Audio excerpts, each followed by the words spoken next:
Uma alegria estar aqui com vocês, pessoas que eu considero, admiro, respeito. E eu gostaria de fazer uma pergunta para o Luiz Eduardo.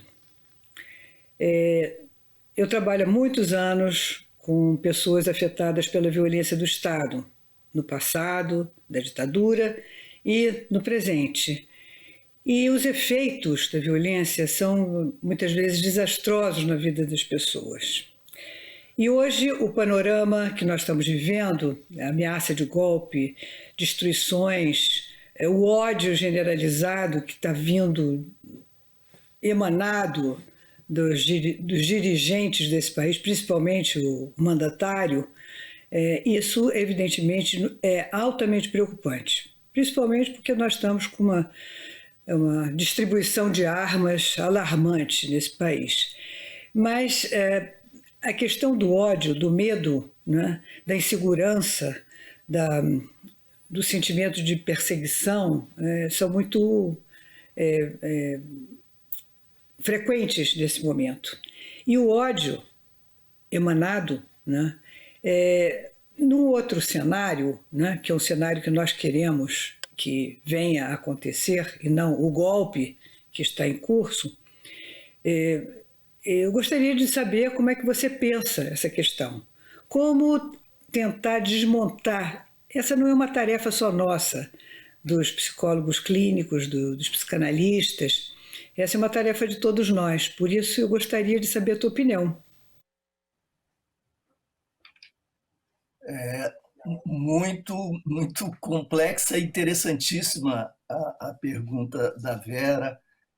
Muito obrigado pelas palavras generosas, Vera. Eu diria que talvez fosse interessante que nós pensássemos historicamente nesse processo que acabou conduzindo à ebulição do ódio, né? Ebulição que é associada à autorização para matar, para agir como se estivéssemos numa guerra. Ebulição que associada a isso acaba produzindo resultados funestos e trágicos, como nós vimos em Foz do Iguaçu e como Vera está observando no dia a dia do exercício da sua própria profissão, atendendo as pessoas que sofrem. Juca e Vera, amigas e amigos que nos acompanham, eu acho que houve no Brasil, sendo evidentemente muito, muito rápido e superficial, mas uma passagem da compaixão à indiferença e daí ao ódio. Três, como que, sentimentos matriciais que marcaram momentos da nossa história, da nossa formação cultural. Nos três casos, nós temos engates muito interessantes com as estruturas sociais e com a economia, com a pauta econômica. A compaixão, um país católico, escravista, profundamente desigual e violento, nós sabemos quão dramática foi a nossa história, mas que mantinha um certo tipo de relação entre os de cima e os de baixo na estrutura vertical e hierárquica, que impunha o sentimento de alguma obrigação a quem dominava. Isso, de modo algum, reduz a brutalidade da dominação, vai da escravidão à exploração do trabalho rural e assim sucessivamente. Mas ideologicamente se gerava o discurso, que às vezes tinha impacto prático, pelo qual o senhor de terras, o latifundiário, o coronel, afinal de contas, era, em última instância, aquele que deveria demonstrar alguma compaixão pelos subordinados. Isso era tão importante e há alguns estudos fascinantes sobre isso, que os trabalhadores, os camponeses, buscavam muitas vezes oferecer, propor aos seus patrões o estabelecimento de uma relação simbólica de compadrio, fazendo com que eles batizassem os seus filhos, se tornando, portanto, padrinhos dos filhos.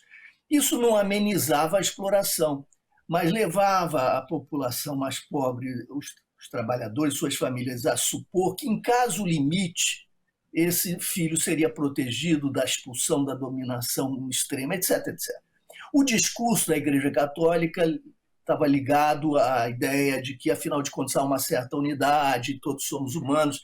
A trabalhos de caridade demonstram isso. Em nenhum momento eu estou me referindo a uma neutralização da exploração, mas formas discursivas que têm consequências e são usadas pelos de baixo como forma de resistência, etc.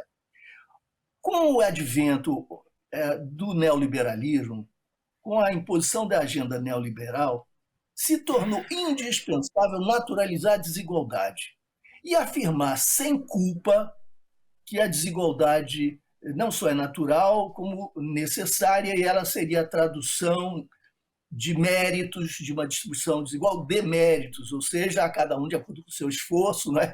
E se alguém está sofrendo, está por baixo, é porque não se esforçou o suficiente, não tem capacidade de coisa do tipo.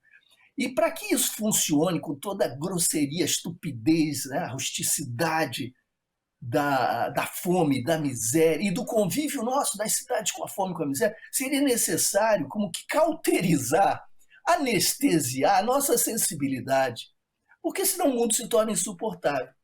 Com a fantasia de que, afinal de contas, cada um está no seu lugar por méritos e o que me cumpre fazer, até para que eu trabalhe de forma independente, né, de sentimentos menores, é exercer a indiferença, é romper os laços de empatia.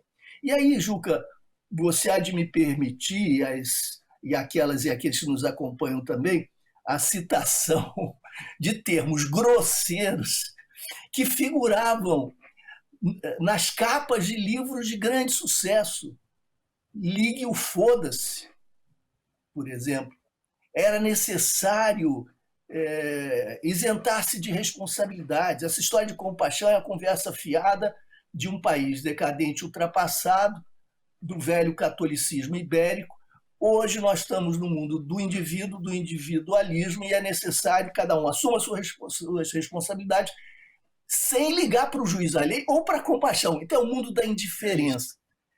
E a indiferença prepara o quê, Juca? Qual é o próximo passo? A indiferença é a pré-condição para que você afunde os pés no ódio, porque da indiferença você pode definir o adversário como inimigo a ser liquidado e passar, então, do convívio dessa selva das cidades sem direitos, do neoliberalismo, para a guerra fascista.